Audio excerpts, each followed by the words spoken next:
Hello there, and welcome once more to the House of Hammer. And those church bells can mean only one thing. Well, actually, that's not true.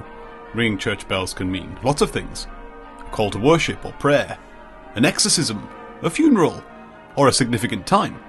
By which I don't mean the age of Aquarius or similar. I mean like 3:15. Church bells might also ring out to warn of disasters such as flooding or mudslides. I also once read that they might ring out if there was an imminent nuclear strike, given that Britain largely dismantled its network of Cold War sirens in the 1990s. So next time you hear the pleasing pealing of church bells, think atomic obliteration. Actually, don't think that, because the reason we're kicking off this episode with church bells has nothing to do with nuclear warfare, casting out Satan, or it being 2:45. No, they're wedding bells. The best type of bells. And the reason for this matrimonial jingling is that the movie we're focusing on for this episode, Hammer's 1951 melodrama To Have and To Hold, is one where nuptial promises and spousal pacts are pushed to their limits in the face of tragic circumstances, a sexy cousin, and a frisky horse. Of course, the phrase to have and to hold is synonymous with the wedding vows that are at the heart of the movie. And to say a little more about wedding vows, here's our friend Adam Roach.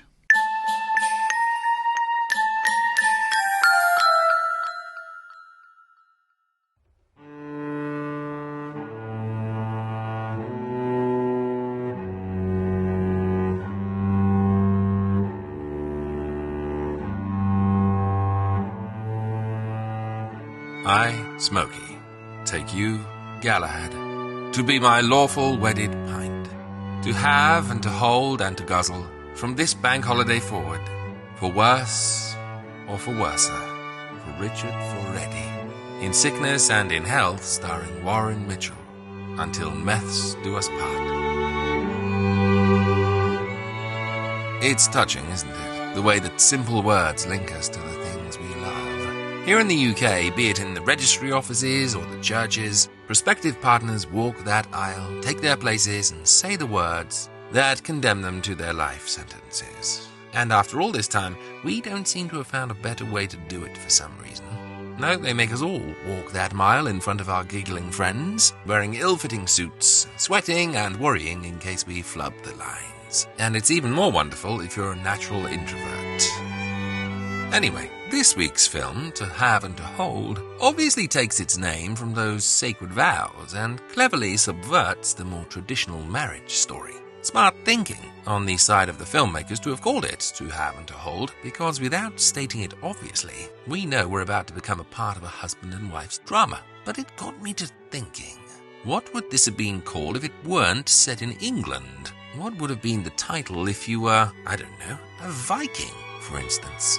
Well, this film would likely have been called Nor Shall Our First Love Aimlessly Perish. You see, back in those days, traditional Viking vows consisted of the rather romantic, there shall be one end for us both, one bond after our vows, nor shall our first love aimlessly perish.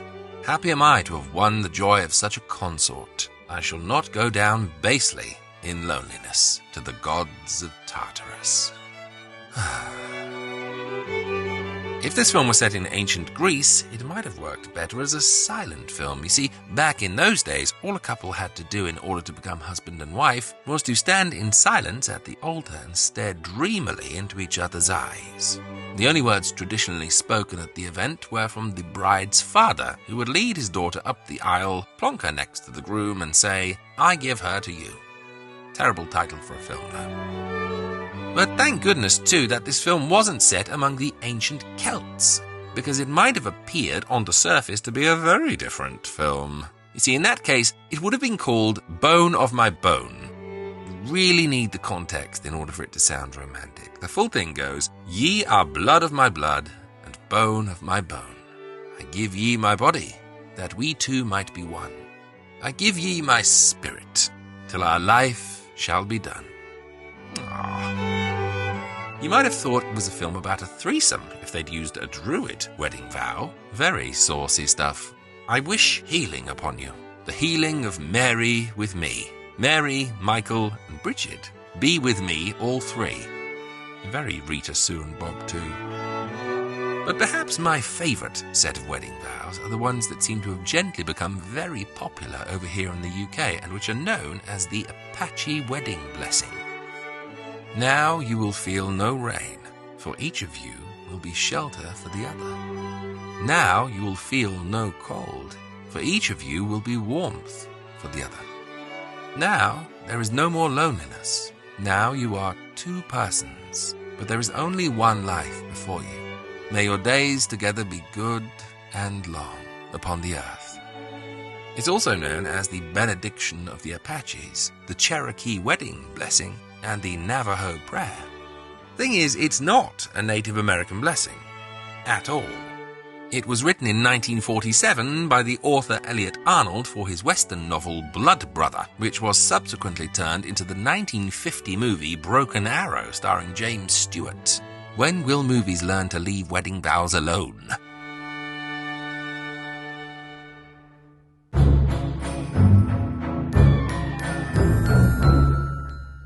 Tremendous stuff from Adam there. So this film then, what's it all about? Well, hoist yourself onto the matrimony pony and away we go. Brian, played by Patrick Barr, is married to June, played by Avis Scott. Brian's a kind, caring older man whose affection for the younger June seems almost paternal, which actually doesn't come across as weird or as I've made it sound. They live in an enormous mansion, which used to belong to June's brother and sister Robert and Roberta, played by Harry Fine and Ellen Pollock. They turn up at the enormous mansion as well, attempting to sell Brian a horse called Marvel, so they can go gallivanting across Europe on the proceeds. More of that in a minute. Also hanging around the house is Max Harding, Brian's cousin, played by Robert Ayres. He's a cow trader from the US of A. And he's fallen in love with June. And she's fallen for him. But they haven't built up the courage to tell Brian. This is the first of several bits of bad news awaiting Brian, to the point where I think we'll refer to him as Bad News Brian from this point onwards.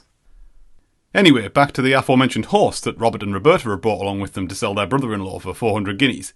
Bad News Brian doesn't want it, but he's goaded into taking it for a test drive when Robert implies that he has weak wrists. Yes, really. I say, Brian, old man, could I have a word with you? I made rather a find in Leicestershire. Just the horse for you. I've got a horse. That's what you think. Wait till you see Marvel. If he's that spirited Bert Jenkins is looking after, I've seen him. He's worth every penny of 500, but you can have him for the 4 I gave. I don't want to make a profit for my own brother-in-law. Unless you like to make it guineas. Thanks, I don't need another horse.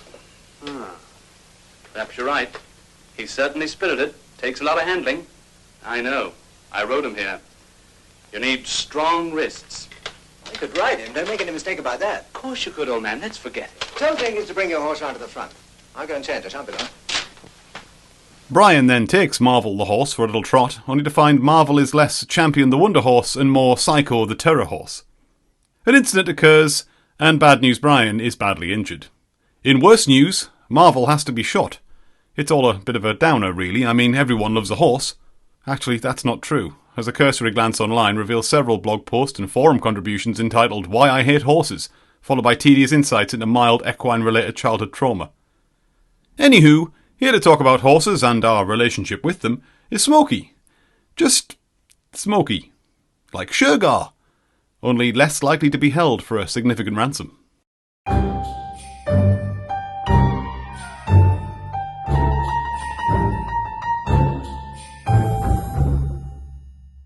To have and to hold may keep us firmly locked in the grasp of the trials and tribulations of rich people, complaining about their mansion, huge tracts of land that have lakes in them, or being in such dire straits that they need to sell that pesky and expensive horse before sending it to the glue factory.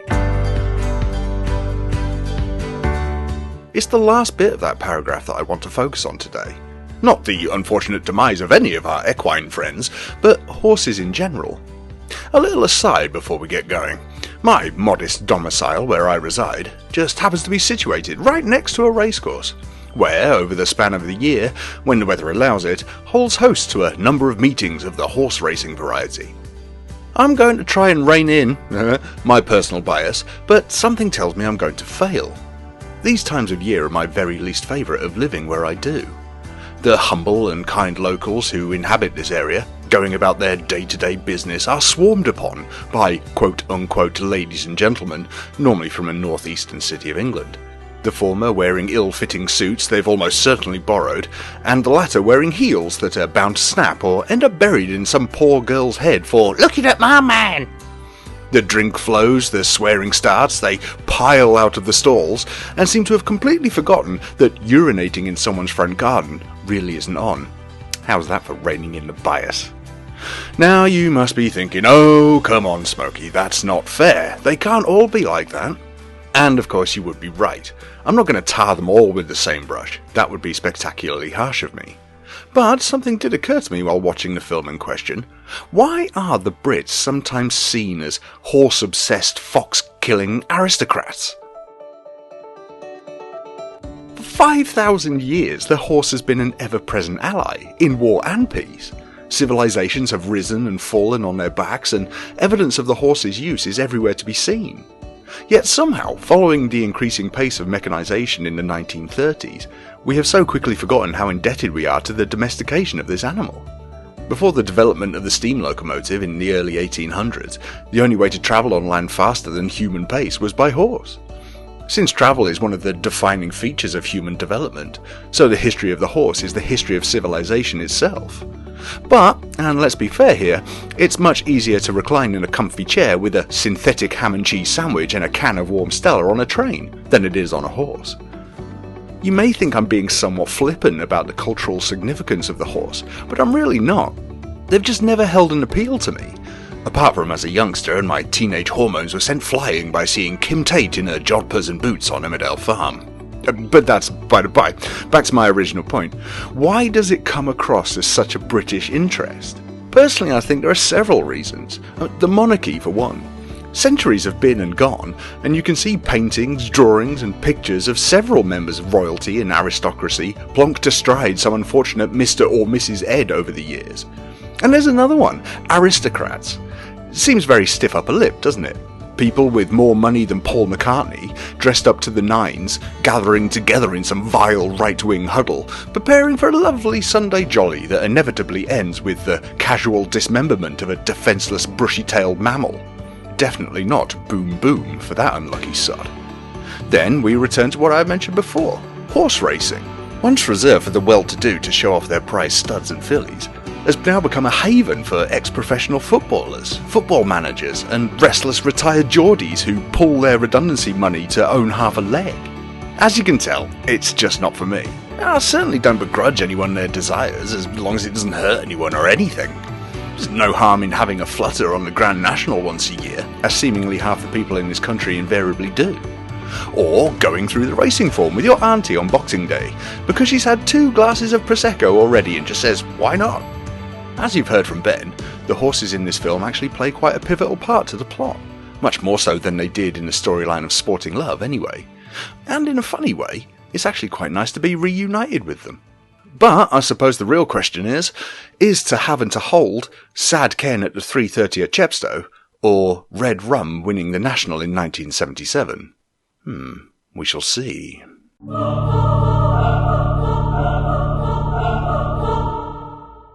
Thank you for that, Smokey. Bit of a therapy session for you there, I think.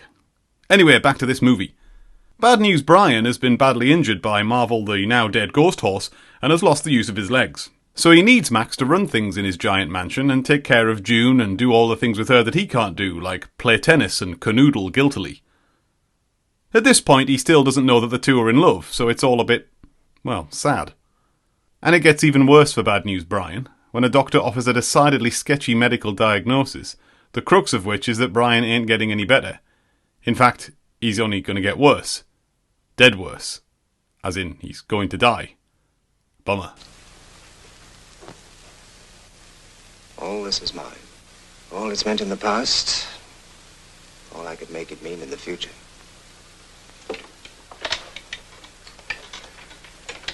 And your damn specialist announces that I've got to die.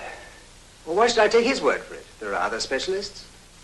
I've been feeling so much these last few weeks. I've been out of this damn chair and walking every day. I know. And risking what's left of your life, trying to beat the inevitable. Look, there's no use going into technical details. The paralysis is moving upwards. No specialist in the world can stop it. Do you think I'd be telling you all this if there were the slightest hope? Sorry, Pritch. You were only the messenger. It's the hardest job I've ever had. I feel in some stupid way I've let you down. Oh, rubbish. No one's to blame but the horse. And he gave his life for it.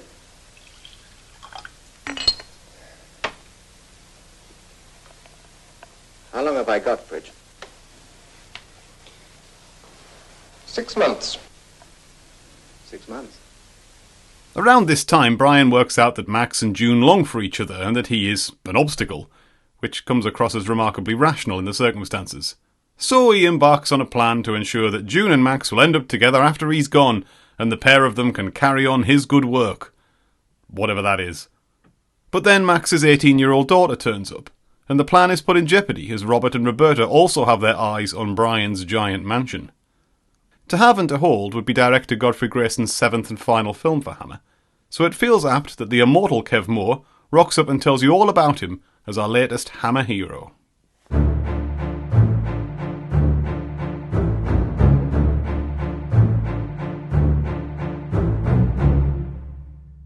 Godfrey Grayson. Who, I hear you ask? Well, according to the ever-flowing fountain of knowledge that is Wikipedia, Godfrey Ramsay H. Grayson, 1913 Birkenhead, Cheshire to 1998 Kingston-upon-Thames, Surrey, was an English film director. That's it.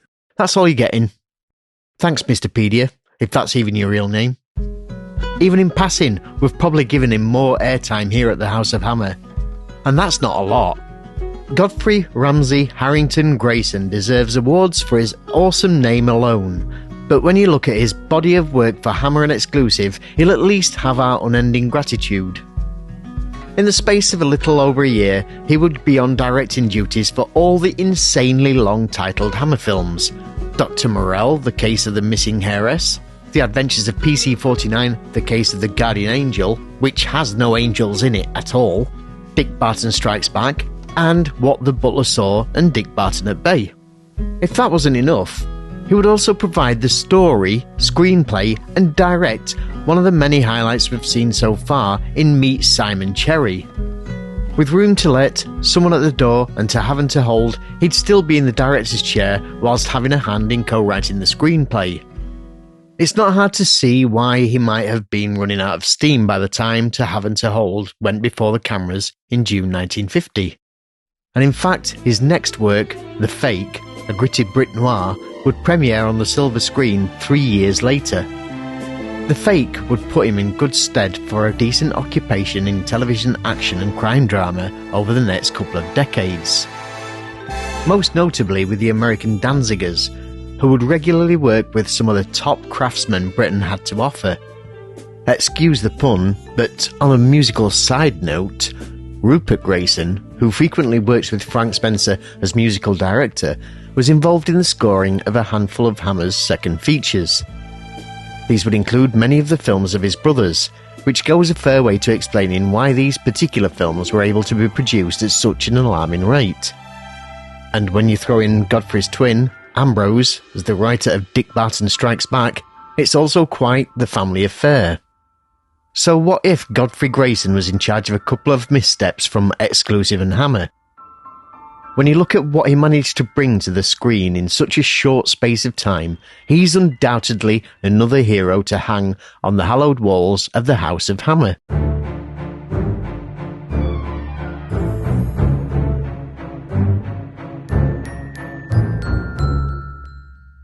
Thank you, Kev. Right, well, I think I've given you an adequate introduction to the plot of this film. It's about time you heard what we think of it. And joining me at the table to discuss it are Smokey and Kev.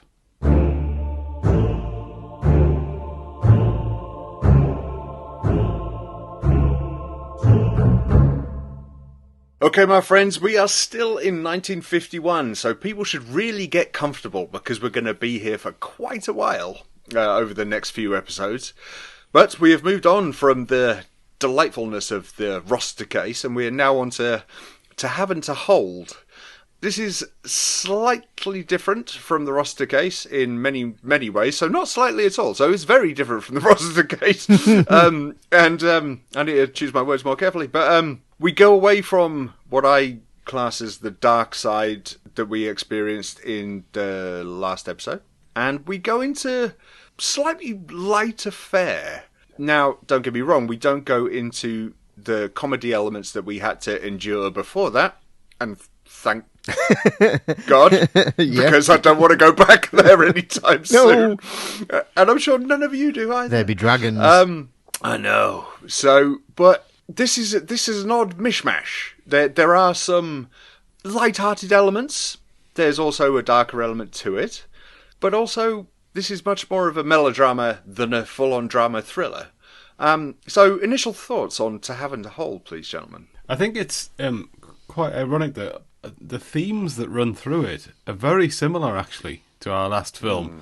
So you've got one of our main protagonists has an accident and is rendered disabled, and their partner is embarking on, it's not an affair as such, but a would-be adulterous relationship, and it's about sort of how the three of them interact. Yes, it's not as dark. I agree, it's nowhere near as dark, and there's almost a touch of levity to the bizarre situation. But it is interesting that Hammer have immediately returned to themes that are very similar, whilst the film itself is markedly different. That said, we do see the resurgence of certain themes that have appeared already multiple times. So we have an odd brother and sister who are here to attempt to sort of defraud their relatives. We have a surly, or how do you put it, sort of interesting butler who Cyril, who really doesn't want to be a butler at all. He doesn't know, and he's absolutely brilliant. it's quite obvious. But yes, and he's probably the most enjoyable character throughout. He is. Yeah, and then we agreed. have a sort of an odd situation forced upon us in the sort of the final act that doesn't quite sit right. But it's certainly a film that merits a little bit of chit chat. Yeah, it's very nice to look at. I'll give you that. It's really well shot. It's a very fine film, but I feel like it's not really got any. I don't know. It's supposed to be a melodrama, but there's not really a lot of drama, if you'd like. It seems a bit empty. Apart from the unhelpful help, I think, and the I love that. That's a great term. we'll probably see more of that as we go through the years. Sure we will. And the crazy horse stunts, but apart from that, there's not a lot to really remark and really take home from this. I'm really glad you used that word, mate. Is empty. That's a fantastic word to describe this. I'm gonna lay it right on there. I'm not gonna say whether I disliked or really enjoyed this or whatever, but something that occurred to me after a few watches of this, and it's that this film doesn't really have anything to say. Exactly. It's kind of bereft of a story, bizarrely. I mean, it has a basic idea, sort of, but it's lacking in storytelling and character development. And as you say, it looks great, don't get me wrong, it really does. I mean, the setting and the scenery are wonderful, but there's just something, there's not a lot of depth. I know what they're missing. Okay. I know what they're missing. They should have really gone into the cauliflower experimentation plot line a bit further, because I feel like this is what we were missing from this. Do you know, I could have sworn you said we're missing a pub. I could have sworn you were going to say that. No, cauliflower experimentation. I just think there's on multiple watches, this film is a little too subtle. There's a lot in there, particularly in the first half. I can't defend the second half of the film. I'm not even going to try. But the first half of the film, I think is really interesting. So you have a situation where a brother and sister are returning to a house that they've lost. So it's their family home, and they've lost ownership of it owing to their debts. And I think that's really interesting. And they're there effectively to wangle the way back in to good favour with the owner of the house, which is now their brother-in-law, who is married to their Posh younger people sister. in peril again, Yeah. Ben. Yep. It's the triple P. Yes, it's posh people's problems. So they're there, and I think a lot a lot more could have been made of that. And then you've got the situation between the main couple, which is an older man and a younger woman. And she's fallen for him because he's a remarkable man. She's not really... There's a line, she's not really fallen in love with him. She just finds him interesting and attractive in a kind of intellectual sense. And as she states, I think, there was no one else around at the time. And then this younger, suave guy has come along, her husband's cousin, and kind of swept her off her feet. But yet, again, reading between the lines, they've not, I don't think they've broken the marriage vows. I don't think they've been intimate. They've just fallen for each other. But what strikes me is that they kind of, they treat love as a kind of this third dimension thing that's happened to them. You know, sort of, oh, we can't help ourselves, we've fallen in love. And I know sort of the romantics out there will be saying, well, that's what love is.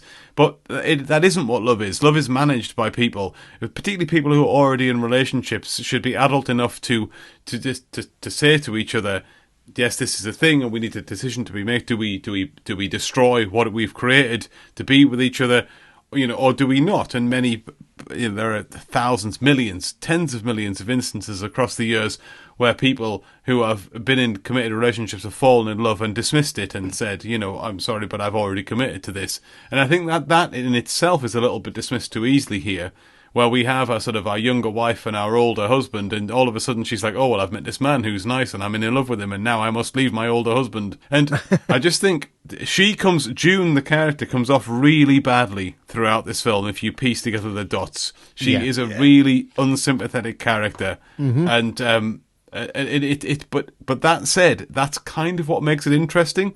But like everything else, the script doesn't commit. It doesn't commit to making a hero, and it doesn't commit to making a villain, which is why it ends up bang down the middle in mediocre territory. Something you just not reminded me, but you've just brought to my mind, which actually you're right, which I hadn't really thought about, that every single member of the cast, there's not many, was there 7 or 8 people in the cast? 8, thank you. So every single character has a very human way of dealing with the situation. They're sometimes nice and they're sometimes nasty. Every single character does that, and that's actually a little bit of a revelation to me, and that's might up my rating by a point. But because you think about it, so you've got, as you say, you've got the main character of June and Brian. They're the main characters, right? Yeah. They both at the start, both very nice and pleasant, but as you say, June turns into quite a disrespectful, nasty type person very quickly. And Brian definitely becomes one as well. You've got the in-laws who are a bit callous in the way they're trying to deal with their situation, but they do have a little soft spot in their heart as well. And then the American lad, Maximilian. Max, thank you. Max.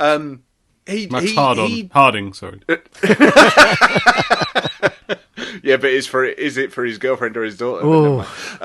So he flip-flops throughout the entire film. He goes from nice to horrible, nice to horrible, nice to horrible, all the way through. Treat him mean, keep him keen. Well, and doesn't he just? And so, you know, I'm going to give it a little bit of extra credit for that. That's actually really human of it. So, yeah, thank you. I appreciate that, man. All I took away from this was that June has one problem, and it's, is it going to be cauliflower or corned beef?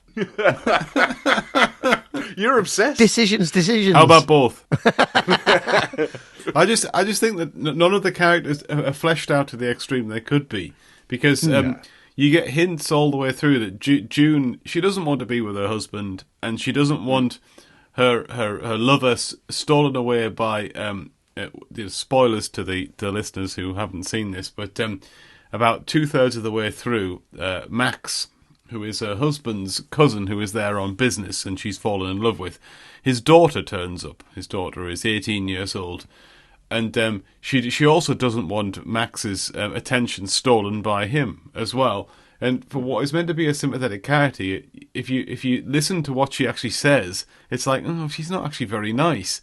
And in the same way, we have this brother and sister character who turn up, and they're insistent on they're the reason for Brian, who's June's husband, his accident that occurs that paralyzes him. They're basically responsible. They turn up with a horse that's wild, and they make him ride it, and he falls off and breaks his back. And they're there basically because they've lost their family home, which Brian now owns, and they want as much money out of him as possible. But they're not dialed into being the main villains. They could be in a tighter, better script. They should have been the villains. There isn't a villain in this film, to be honest, apart from the horse. But the horse dies, and he gets shot. He gets murdered. He doesn't die. It's off screen.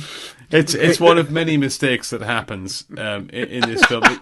In some ways, I appreciate the nuanced nature of the script in the first half, but the fact that in the second half of the film, there is no dialing into here's your hero, here's your villain, let's go with it. Yeah. It's really to the film's detriment, massively. Yeah, I completely agree. That's it. Every character is half-baked. And so it's just sort of like, well, who am I rooting for here? Yeah. Do I want Brian to be happy? Do I want her to be happy? Do I want the siblings to be happy? I don't know who I want to be happy. Because at one moment, they're all acting nice, and then one moment, they're acting like complete and so it's just sort of like, who do I want to be happy? I don't know. But even now to Brian, right? Brian's supposed to be the injured party, if you like, literally the injured party. And half the screen time that he's actually on, he's creeping around on these crutches, somehow like some kind of weird ninja. He's like hiding around the corner, and he's got sticks and all sorts of stuff. And it's like you could hear him coming for miles. But yet he's still kind of poking his nose in, and I don't know. It's weird. We get flashes of everything again. So we get a flash of the Rossiter case with the adultery side of that, and working around that way with a relative, if you will. We then also get a flash of someone at the door of pretending to hate someone so someone believes you for another nefarious reason. Expand to the listener a little bit on that, about what he's doing there. Fair enough. So Brian is paralysed, and he realises that he is never going to get better. He reckons he's got 30 years of life left. So he doesn't want to subject his wife to dealing with the trauma and the upset of caring for someone for the rest of her, because she's still quite a young woman, of dealing with that for the rest of her life, which is quite an altruistic way of looking at things, fair enough. But the way he goes about sort of a nicer way of poisoning her mind against him is to act like a complete and total douche, and poison her mind against him, but also convince everyone else in their inner circle that he is now, because he can't move his legs, sort of, even though he can, that he is now a complete and so we've been down this road before with Hammer, okay, and we're coming back to it again. So what I said at the start, right? It is this weird mishmash of ideas and tropes we've seen in earlier films. We've seen it done better before. We've seen it done worse before. So why Hammer keep going back to this is going to be very interesting to see with the next 3, 4, 5, 6 films, right? Because I know for a fact that a film in 3 episodes' time, the synopsis, I haven't seen the film, the synopsis reads something very, very similar again. It's such a strange device that Hammer seems to be clinging on to. I think the answer to this lies in what was popular at the time. And I think we know that Hammer have drawn their source material from the popular radio scripts and themes of the day. And I imagine, and I can't go back in time and tell you that, oh yes, protagonist stuck in wheelchair was red hot gold in 1951. But reading between the lines here, it was obviously a reasonably popular sort of trope. Or, it worked for Hitchcock. Well, exactly. That could be exploited. That's true. One thing I will pick you up on ever so slightly in terms of the script is that it's not just that he's been told that he's going to be stuck in a chair for 30 years. It's that he's dying. Yeah. Yes. He's got 6 months. He's got 6. He's got 6. It doesn't change your argument or rationale. You're exactly right. But the interesting thing is that our protagonist Brian has been told you're going to die, and he makes a decision, and it doesn't make any sense for me. He makes a decision to say, "Oh, I'm going to die. Okay, I can see that my much younger wife and my younger cousin are in love with each other. So if I act awfully, it's going to make them." Bring them closer together and make sort of them unite against me. And you just think, well, you also could have just told them, I'm dying, and my dying wish is for you two to be together, and that would be nice. And you just think, oh, okay, fine. You know, and that I think that's the biggest problem with this film is there's a turn at about sort of 2/3 of the way through where Brian decides I'm going to be awful to my wife. It's uncomfortable. You're absolutely right, mate. Smokey. It's when you draw comparisons with someone at the door. I think I went off on one about how Michael Medwin's character is awful to his sister, and here we have Brian being awful to his wife, and you just think this is uncomfortable to watch. I don't want to watch this. It isn't necessarily what someone would do. It's to the film's detriment. Why are you doing this? And they do it again. Yeah, something else just occurred to me as well, right? So remember when we talked in the last episode, all of us, and we said this, that we'd read a load of reviews about the Rossiter case, okay? Now, granted, they weren't reviews from at the time. They were very modern reviews. But they were all wrong. Let's just put it that way. They were wrong. Well, we didn't write them, so they would be, yeah. Exactly. Ours was spot on. But the ones that slated it were all wrong. So I'm wondering that, say those reviews came out in 1951, when the Rossiter case was made, right?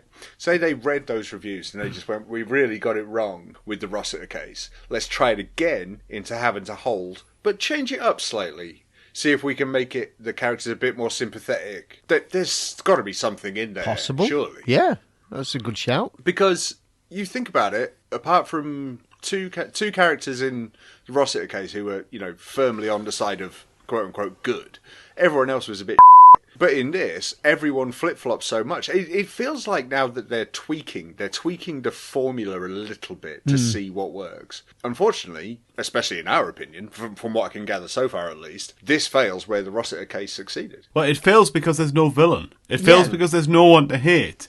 And you end up hating some of the protagonists who you're supposed to feel affectionate for. And also, there are far too many, despite the fact there are only 8 characters in this, 3 of them are totally unnecessary. I mean, this could have been basically a character piece between, Brian and his wife's lover and the butler. Could have been the only 4 characters in this, and it would have been, if it was well written. His mate, the doctor, as well. That would have. Well, yeah, I suppose you need someone to diagnose his illness. But what I'm saying is, if those were the focal points, I just think what I would have liked to have seen was a character piece about a wife falling out of love with her husband whilst he was also slipping into disability. And if it had been done tactfully, it could have been very, very moving. As it was, ridiculous. Yeah. I feel like you've actually missed out on a couple that could have been really good villains. You could have had Bobby and Robert that were Max. No, not Max. They really could, Kev, yeah. Yeah, the brother and sister. I agree. I mean, even down to the fact that Cyril, the help, already knows exactly he's got them pegged. Hates them. And he hates them with every fibre of his being. and yet they kind of disintegrate halfway through the film and you don't really see them again. They kind of vanish into the woodwork and you feel like you've missed an opportunity there. I feel like they also missed an opportunity for some comedy as well because poor old Roberta De Winter has and her brother called Wobbert has a brother called Brian. And dude. Do you reckon that she's the eldest sister and her parents really, really hated her? And that's why she's such a nasty piece of work now. It's very possible. I can't believe you went there. But it again, right? I got echoes though. I got echoes, right? That it was just flipped on its head. Think back to Celia, right? Yep. And poor Aunt Nora and her family were trying to come and visit her to make sure she was all right. And they were good, lovely people. Miss Marple was one of them. So they were good, lovely people. Proper Northerners. Exactly, proper Northerners. Proper foreigners who were just out of their depth. But it's literally, look at it, it's turning on its head. You've got these 2 members of a family, but this time they're not nice. They've got their own devious purpose and reason for being there. We're seeing the same again, but just flipped on its head a little bit. Yeah. We saw it with the PC-49 films. It's just a formula now. They're Hammer tropes. We've seen them so far. Weirdly close brothers and sisters. We've seen them before. Max, the man who arrives at a mansion and just hangs about trying to do one of the women. He's there again. It's just. I mean, Brian's own brother and sister didn't recognise him. You know, they'd never seen him before. Who's this douche? Yeah. He's from Argentina. He's here to try and do my sister-in-law. Of course he is. Why wouldn't he be? But then, of course, he brings in his daughter, and then it gets really awkward. It gets a bit weird, doesn't it? I think it's worth stressing this. Yeah, so Brian, the would-be lover of June, sort of cousin of Brian and general hanger-oner, has had a relationship, despite the fact he appears to only be 30, he somehow has an 18-year-old daughter who turns up with baggage, literal and figurative. And they develop, oh, Daddy, you abandoned me when I was 6, but I'm here now. And there's a very odd farming montage where she milks some cows and falls over in some chickens. But they develop it was the laying in the field together. That was the bit that creeped me. I was going to say, they develop a relationship that is uncomfortable.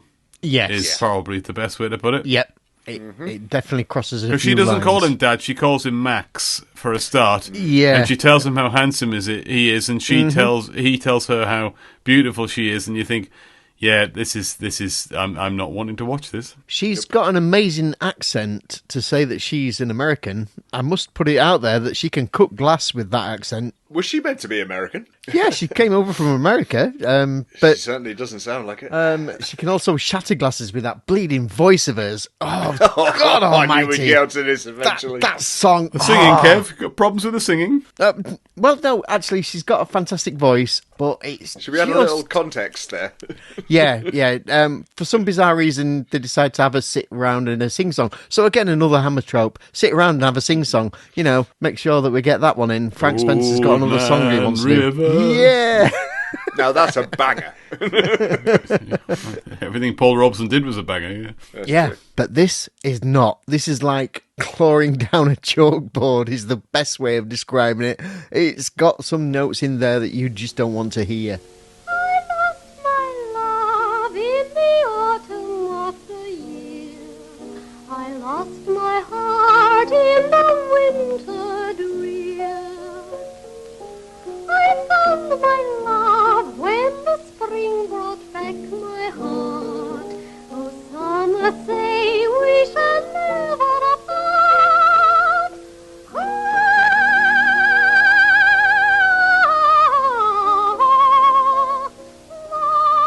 It was funny because even for the 1950s, it felt old because it was more like sort of Snow White, 1930s Disney. That's what it felt like to me. So it was bizarrely dated. Yeah, because you've got the proliferation of jazz and blues by now, and then later on you get rock and roll sort of towards the mid-50s, you know. So it's a bizarre turn, this, you know. It was old-fashioned for then. Very wobbling, sort of, you know. Oh, very wobbling. High-pitched nonsense. Yeah. But also is the fact that it doesn't stop. Yeah. I was able to check my phone for a while it was going on. She finishes like about 2 verses and then maybe a chorus, and you sort of go and relax, and then she starts up again. Yeah, it's like God Save the Queen. You know when they do the full thing, and you think, hang on, I only know the first verse. There's others. There's 4 verses. Oh my God. Yeah, my wife knows the second one. It's won us multiple points watching Pointless on television. Yeah.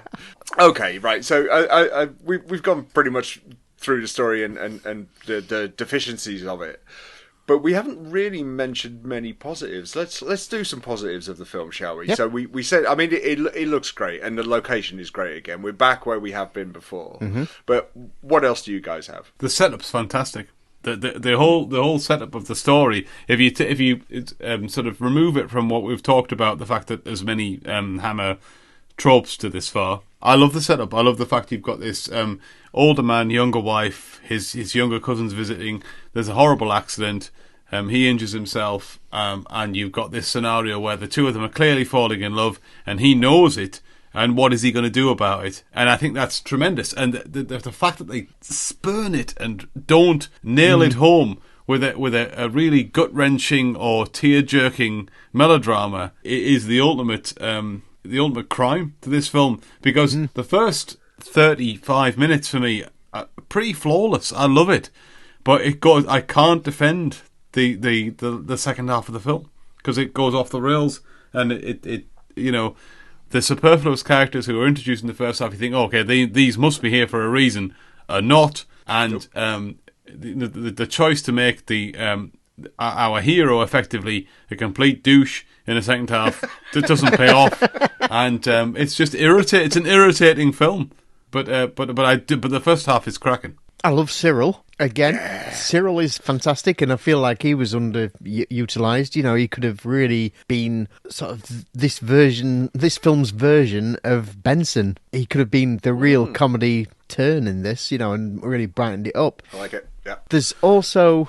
the old man drinking game. If you really do want to get smacked out your face, then please play the old man drinking game on this, because the amount of old man and darling that is in this is quite comfortable for a coma about 20 minutes in. It's phenomenal. It is. And old girl. Oh, yeah, old girl. Yeah. For a bonus point. Yeah. I mean, the amount of times that's used is spectacular. Yeah, there is some good stuff to be had in this film, don't get me wrong, but it's a weird casting as well. I don't recognise many of the faces, if any of the faces on this, and I don't think that many of them turned up on anything else either.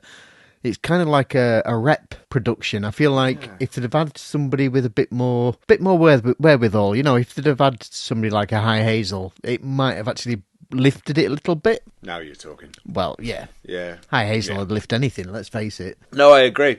There was something I was thinking of as well, was that, do you know what it felt like? And maybe this has been a little harsh, because none of their Right, actually, that's one of my positives. None of the performances are bad. Oh, no, not at all. They're all very competent actors, and they do it well. But it felt like I was watching an understudy play. Or an episode of Doctors. Or that, for our overseas listeners, that's a daytime soap opera here. But no, it was like none of them. I think you're right, Kev. I don't think we've seen any of these players before. No. In any of the films we've done. And that's, not saying they didn't go on to have wonderful, successful careers. It's just we haven't seen them before. But it just felt like an understudy play. It was like a dress rehearsal. Yeah. And I don't know, it was sort of like, right, who can be a bit of someone who looks a bit rich, bit of an older guy with white hair. Oh, he'll do. Look at him. That kind of thing. And then it was, who can be the young ingenue? That one with the brown hair. It was just, I don't know. It was just lacking. Not their ability, but just the feel of it. Whereas we've come off of the Rossiter case, and everyone fit their part so well. They were built to play those roles. Yeah. And that didn't happen in this, and it was lacking. It was just lacking in that. But if I'm going to go for more positives, I've got to say, one of my favourite lines that we've had ever is, so Brian, he's suddenly got the arm strength to row on the lake, which is a modern miracle in itself. Yeah. And they're rowing on the lake. She goes, I love this lake, but I wish there weren't people on it. And I'm like, you're a person. You're the only people on it. Yeah. So you're chastising the fact that you're on the lake yourself. Okay, fair enough. Yeah. So I think you're taking that a little bit literally. Nope. I think he was just getting some shady training in for rowing a boat in Venice when he got over there. You punt those boats, Kev, but you punt them. Yeah, that's true. Yeah. Should we talk about the fact that the paralysis is spreading? Spreading, no, and then not spreading, and then it's kind of in and out. Oh, come on, Ben. It's ridiculous. It is. No, it is. It is absolutely ridiculous. It's ridiculous. It's the line of, let's not go into the technical details because no one wants to hear them, but also the paralysis is spreading, or whatever the hell they say. Yeah. Yeah. And it's spreading upwards. The paralysis is moving upwards is the exact line. Exactly. And then you think, well, yeah, if it's your back. Like a share price. Both you and I have had really severe back problems, haven't we? So we know what it's like to have a back problem, and you know that you can't use your legs at all, and there's no way that you're going to be able to row a boat. So it's just bizarre.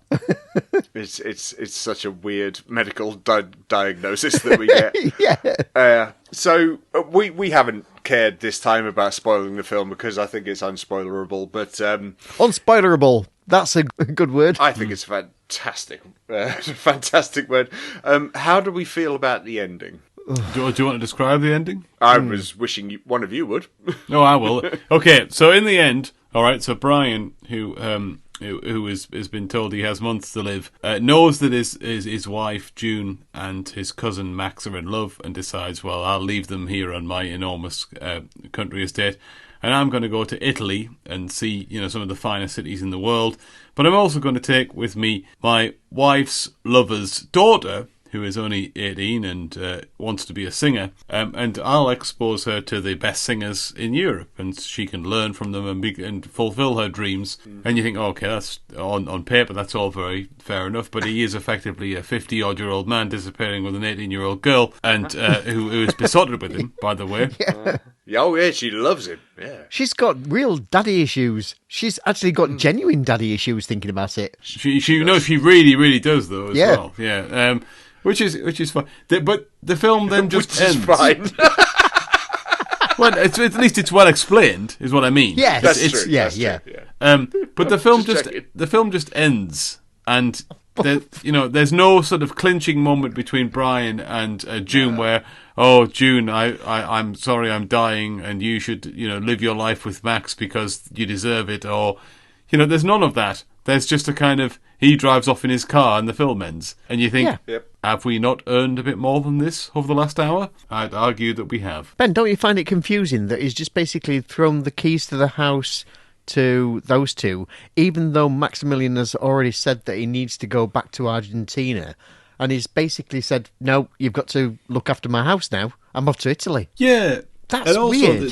The brother and sister, the brother who turn up earlier in the film, wanting effectively the house that they lost. Yes, they want it back. He takes them to Italy with him to ensure, presumably, they can't have a say in it. Mm-hmm. But none of that is expressly said. None of it is like, well, you can't have it back because you're a couple of idiots, which is what you want him to say. Yeah. But it doesn't. That doesn't happen either. They just bugger off for a free holiday with him. It's just such a strange ending. It's so weird. The last 5 to 10 minutes are very odd. Yeah. Well, do you remember the first time we talked about it when I said I'd watched it and I went, it just finishes. It just stops. Yeah, and that's something I normally like. Yeah, but it was really... I don't know. It was abrupt. It was unsatisfying. There's a difference between a film just stopping when it needs to and a film just stopping because it's run out of ideas. Yeah. And this just ran out of ideas. Yeah, I mean, there's films that end on half a line, like... I thought you were going to say on the buses then. No, I was saving that. No, there's films like The Rules of Attraction and Lost Highway, where they stop on half a beat, and you think... Absolutely. But that's perfect. That's a great way to finish a film. But this, it just stops. No, it does. I'm gonna go back. I appreciate what you've said, Ben, and both of you, but it still is resonating in my head that regardless of the plus points you've given me, which has elevated it, there's a lack of story here to sustain it, even only for just over an hour. It's too flabby for an hour long, and who knew that was even possible? It's too having to hold. I mean, the thing is, I thought about this a lot. What should have happened is the brother and sister characters should have been proper villains. So they should have wanted their house back, and there should have been a subplot about them really sort of scheming to get it back at the expense of their brother and their sister and brother-in-law. Mm-hmm. And I do feel as though if this script was ever edited, I'd have a feeling it probably wasn't. That should have been in the first edit when they introduced the daughter character. Yeah. And the other thing is that they should have chosen to make basically one of June or Brian a proper villain, because Brian isn't a villain, and we know he isn't, and we dislike the fact that they try and make him one. But June does awful things the whole way through and somehow gets away being the hero. And I just think it's with a bit of fine tuning, it could have been an 8 or 9 out of 10 film. But it didn't have that, so as you say, Smokes, it's directionless, unfortunately. Yeah, yeah, and that's a real pity, because there are legs to be had here. to be run on. Yeah. And The irony. Yeah, well, yeah.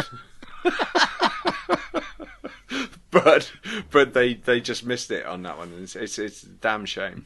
Okay, so we'll go on to some final words and some ratings now, my friends. But a little surprise for you and for the listeners, as the eagle-eared listeners out there will realise that we are a team member down. Clang. But I might keep that in because that fitted. We are a team member down. Clang. Our good friend Adam couldn't make it because he's watching some peasants play lutes or something. So The usual Thursday. Through his monocle. yeah. So I did ask him if he could let us know his thoughts on the film, his general thoughts on the film. And so he got Montague the butler to attach a scroll to an owl, I think, and it finally made its way to me today. And I'm going to read Adam's words.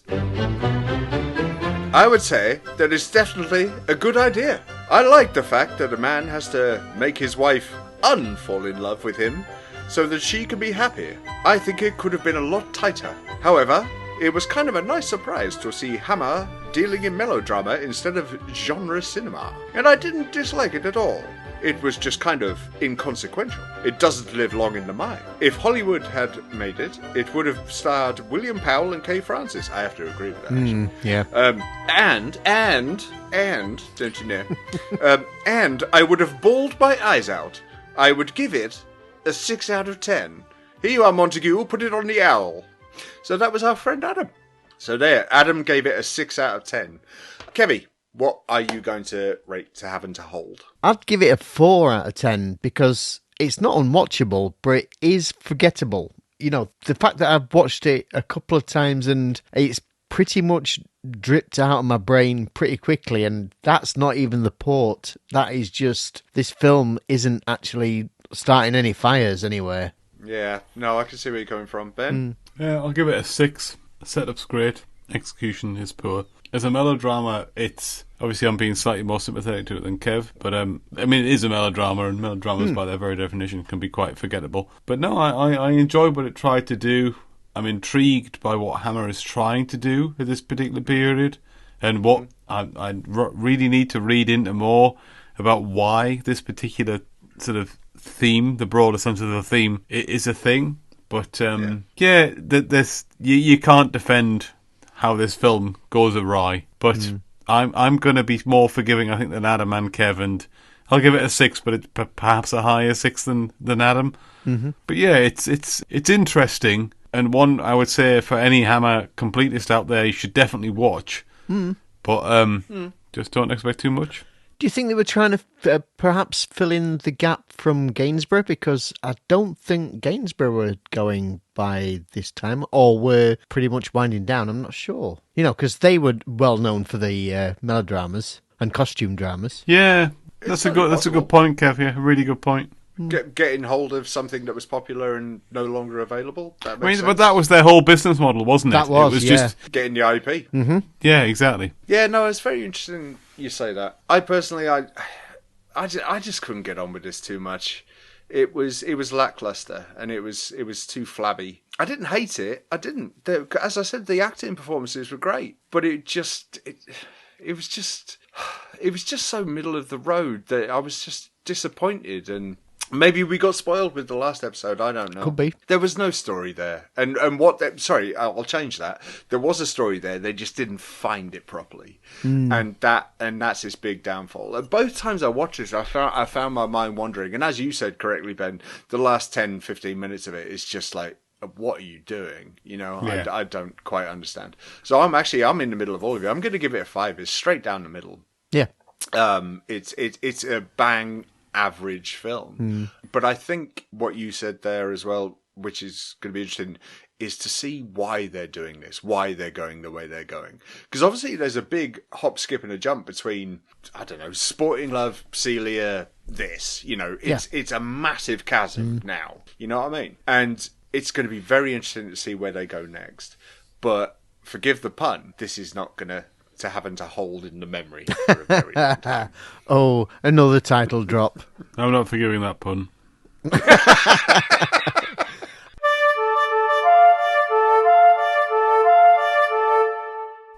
So we align in near perfect harmony, like a syzygy That's the straight line configuration of 3 or more celestial bodies. I had to look that up, you know. SYZYSY. Tremendous Scrabble word. 24 points before you've even hit a double word score or whatever. Although there are only 2 Y's in Scrabble, so you'd have to use a blank tile. Speaking of looking things up and rattling on about nout, regular listeners may be wondering where my segment is this week. I know I've spoiled you of late with monologues on darts, fake beards and big game hunting, but this time round I thought I'd go against type and actually talk about something to do with the film. I say something, what I actually mean is someone. Avis Scott, who plays June, was actually born Avis F. Scutt. She was persuaded to change her name by none other than Noel Coward, who proclaimed that Scutt sounded like a great piece of rabbit. Sick burn there, Noel. Anyway, Scott had a fleeting appearance as a waitress in Brief Encounter and starred in a handful of other movies as well as TV and radio work before emigrating to the USA in 1957. She lived to the grand old age of 92, dying in Fort Collins, Colorado in 2010. But it's a couple of things that occurred back in the UK in the 1950s that I want to bring to your attention. In addition to her acting work, Avis Scott was a very popular in-vision network announcer for the BBC. When TV manufacturer Pi demonstrated newfangled 3-dimensional television technology in August 1954, it was Scott's image that was projected using industrial 2-in-1 cameras. Reports said that on receiving screens her image appeared blurred, but when seen through Polaroid glasses, it emerged in convincing 3D. However, following a change in BBC policy in 1955, Scott was sacked for being too sexy. And I'm not joking. The BBC believed viewers were being distracted from the programmes by the impression Scott was making, that they were so disturbed by her method of presentation that they lost the meaning of what she was saying. Apparently she was too vivacious, too bubbly, to be making announcements. In an article in the Daily Telegraph at the time, Scott was quoted as saying, "I'm not sorry, I was told I have too much personality. So in my last appearance I tried to be completely negative, and I ended up being an automaton." One viewer was so cross that they wrote to the Daily Mirror to voice their displeasure. Published on the 25th of January 1955, the letter read, "So sex has raised its head in the BBC regarding Avis Scott. She is too glamorous. What utter rubbish. She was the most human announcer we've had. No artificial accent, no mournful face. Avis Scott was alive, human, and good to look at."